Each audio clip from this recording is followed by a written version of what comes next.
Young person who has made a mark on the creative industries with their contribution to their craft. Usually these include young filmmakers, fine artists, authors, choreographers and so forth. Today though, we have made an exception to the rule. Today's young creative is not an artist. He doesn't even come close to the breed of young people we normally host in the slot. But, make no mistake, his impact is no less important, striking or valuable.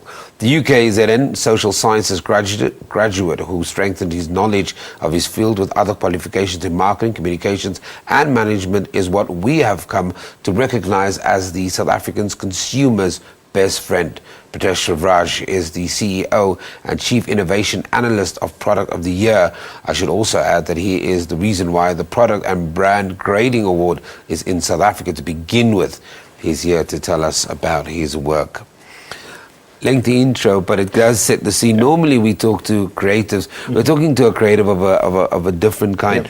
Let's begin at the beginning. What sparked your interest in this area of business? And most of us look at products and we don't think of a Pritesh or think of innovation, money, all of that. It's just a product that comes into our home every day. Yes, so good morning. Thanks for having me on. I think what we don't realize is that the creative process and the artistic process is more than just the mainstream stuff. You know, art on a canvas or sculpture is mainstream, or dance is mainstream.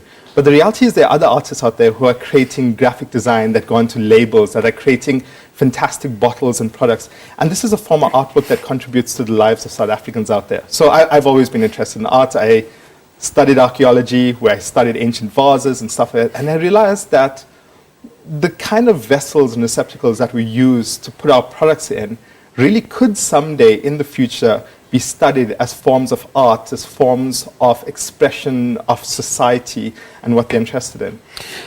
It's interesting that you mentioned that, because somebody like Tretyakov used to be in the advertising space before, and he used to make billboards and he used to make advertising platforms. Yeah, so advertising in general is a proving ground for some of your techniques and out there, but you know, one of the challenges that artists have is that you have to eat.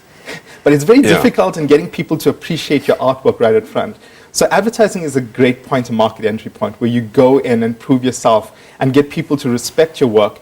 And then when you veer off the commercial stuff and you go into a true expression of the human nature and what you're really all about and all of that that's contributed to advertising, then people take you seriously. Take me back to your journey and where you started, and who are some of the influential people, loved one, friends, mentors that kind of shaped who we're seeing today.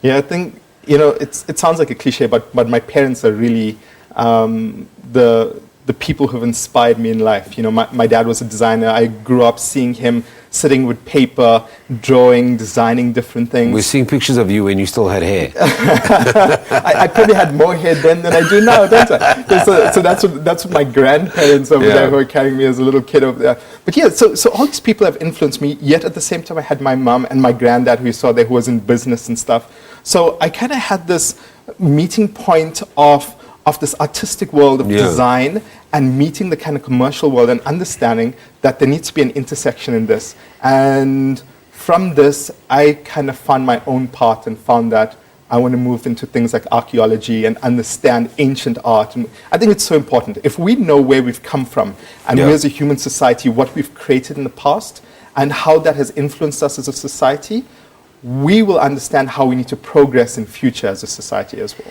And it's interesting, a lot of what you're saying reflects even our day-to-day society. We've seen the issues around xenophobia.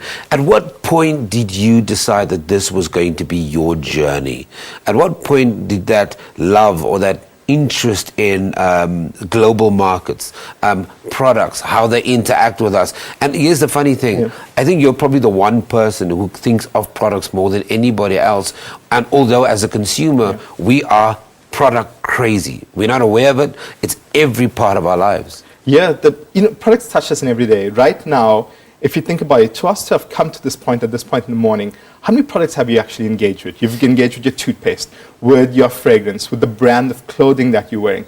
Right now, on you, you've probably got a dozen or so products that you've engaged with to reach this point. And that I trust. And that you trust. So brands and products have become our best friends out there. But also, they signify a style. Think about the fragrance bottle. the fragrance bottle is so important in the look and feel, and brands spend more money on that than actually the fragrance At what itself. point did this become an interest for you? So it actually happened. It was always there in a different way. The way it crystallized, though, was, and when I was in university, and I started off first doing the safe thing, going to a business degree, and realized that it was dry and boring, and studying those initial numbers in marketing and economics was fun that I could do and get the marks. But what really I was interested in was getting to understanding the artistic side with it.